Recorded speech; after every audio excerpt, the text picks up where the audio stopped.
Hello everyone. I'm just at one of our projects in Highcliffe, and this week we are second fixing in here. So we're putting the lights up, putting the switches on, the sensors on, and I look a bit like a drowned rat because it's absolutely hammering it down outside. So I was going to give you a quick tour, show you what the apartment's like. I mean, it's not a massive project, but it's a full Loxone system, lighting, heating, security, multi-room audio again. So I'm going to flip the camera around. And we'll see what we're doing. So as you come in the front door, straight away to your right, we have the open plan area, which is rather beautiful. It's not a massive apartment, don't get me wrong, but to be fair, the view that you get here is just absolutely stunning. On to what we're talking about today. We got Loxone spotlights throughout. We got Loxone pendant, so the all 24 volt lighting throughout this entire apartment. Motion sensor going up, touch switches going on as well, Loxone spotlights throughout the kitchen, and same for the bathrooms. So up here, spotlights, speakers for ambient music as you walk throughout the apartment, ceiling speaker in the middle, Loxone spotlights there, touch switches either side of the bed. Come in here, you've got the dressing room, spotlights again, speaker, and two switches either side of the bed. Not entirely sure what that one's for. I have to check what the electricians have done there, because I'm not sure whether that's going to be another switch or. To be fair, I don't really know. No back box, but we'll get that sorted. So yeah, I'm just stripping cables, getting them ready for the lights to go up at the moment. What I'm going to do, I'm going to set the camera up, and I think we'll put some motion sensors up. So normally, depending on the job, the motion sensor cable might just be poking straight through the ceiling, and we can surface mount the motion sensor and make the connections all good and nice and safe. But where possible, we do try to use these orange back boxes. Now the back boxes themselves, these are the European sort of dry lining ones, and they're perfect for switches and sensors because it's 168mm hole saw. You drill the light out, you drill the motion sensor out, you drill the switch out with one hole saw, and these can all just pop up in the same hole. Now unfortunately here, they have drilled it at 65mm, which means that the box is not going to quite fit. So they are going to go around and just make the holes a little bit bigger for the lights for us. But these motion sensors, I just want to get one up now.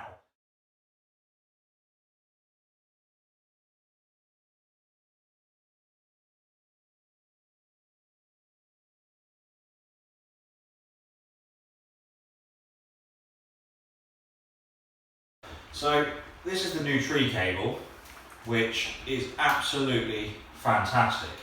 So the tree cable itself basically allows for pretty much all of the Loxone tree devices to be run off one cable.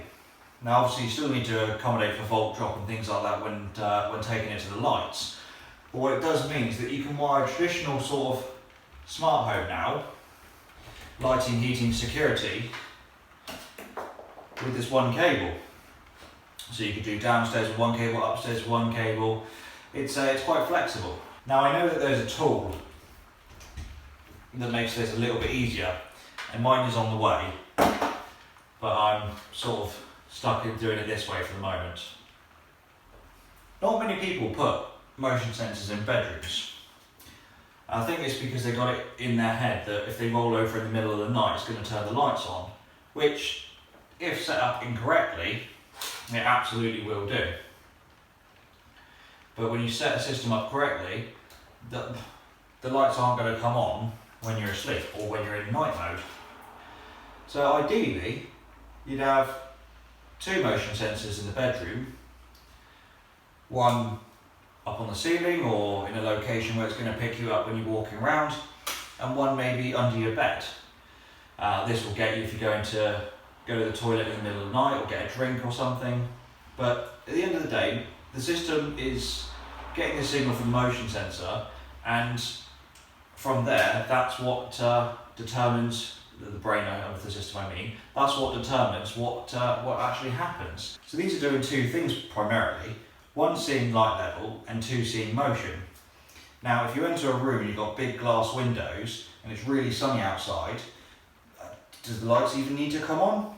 I don't think so. But in the same sort of aspect, if it's the same time of day and it's really raining outside and you're really quite dark and grey, maybe you just want to bring the lights on to an everyday sort of mood. So you've got some nice ambient light level to be doing whatever you need to be doing. So at the end of the day, it's seeing those two things. It's seeing motion and it's detecting the light level. Now, most people, as I said, they see the motion sensor and they see it in a bedroom and they think, oh, why do I want a motion sensor in the bedroom? But it's also doing multiple other things. So if we take it out of the bedroom, but just as a general examples, motion sensor, when you're away, it will be used as a burglar alarm. So if motion is detected and the alarm is set, then it could start triggering a series of events. Silent alarm first, flash the lights, open blinds, that sort of thing.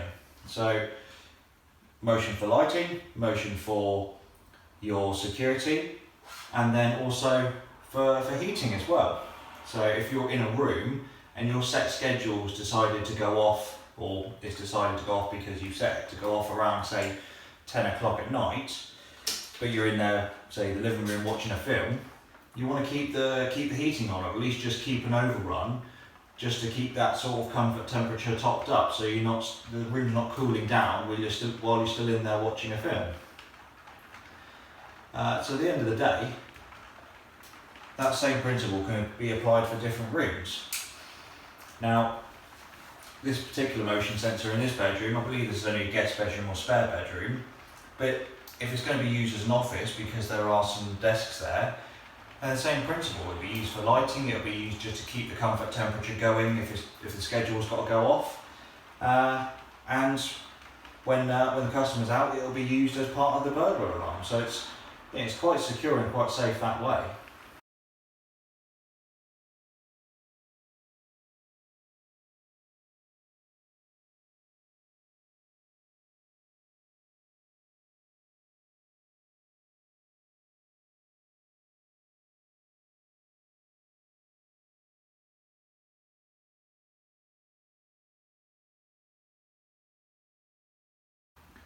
There we go, all tightened up. Got a phone call just as I started to screw that up though. But yeah, that one's up. On to the next one.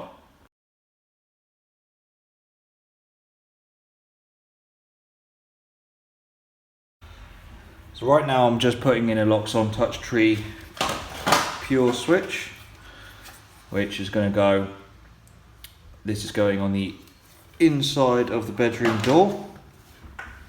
So just pre-strip the cables down, just going to connect up the thicker cores again, make sure they're safe and they're going off to the next device in the circuit, which will be the lights.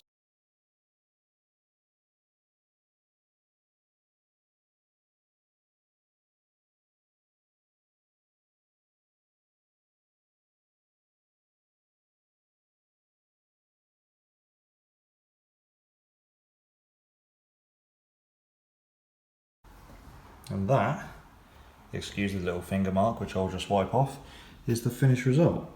So no horrendous gap around each side, lovely and secure. So I forgot my gimbal, but hopefully we can just get past that, and sorry for any wobbly video. I'm just going to flip it round and you'll see how we got on. The last couple of days I got a lot of phone calls, so the videos I was trying to make with the motion sensors going up and the switches going on the wall, it just didn't go quite well. So this is just a sort of overall end video of how the project sort of ended up and what it looks like here. Lovely and beautiful outside. Well, the rain isn't obviously, but the view of the ocean is always beautiful. Anyway, so we got full Loxone system throughout, all Loxone lighting, LED spotlights, motion sensors, tree pendants, the Touch Pure switch. Motion sensors picking me up now, so we got our everyday scene, which is just a general all lights on everywhere. Pendant up there, switch by the back door. Kitchen, every day, evening, lights under the counter, and night. The customer will change these on handover, but we're pretty much there now. So I've just sent a video to the customer explaining what we've done, and Loxone lighting throughout the hall. Bedroom, in-ceiling speaker for multi-room audio, touch switch either side of the bed. Dressing room, same again, pendant Loxone lighting, speaker for multi-room audio, and the bathroom, similar situation. Because now we've set up the whole Loxone system, every single thing is interactable with each other, which means when I go now and I lock up for the night, I do 1, 2, 3, everything goes off and the alarm will start arming itself. Good night, Highcliffe.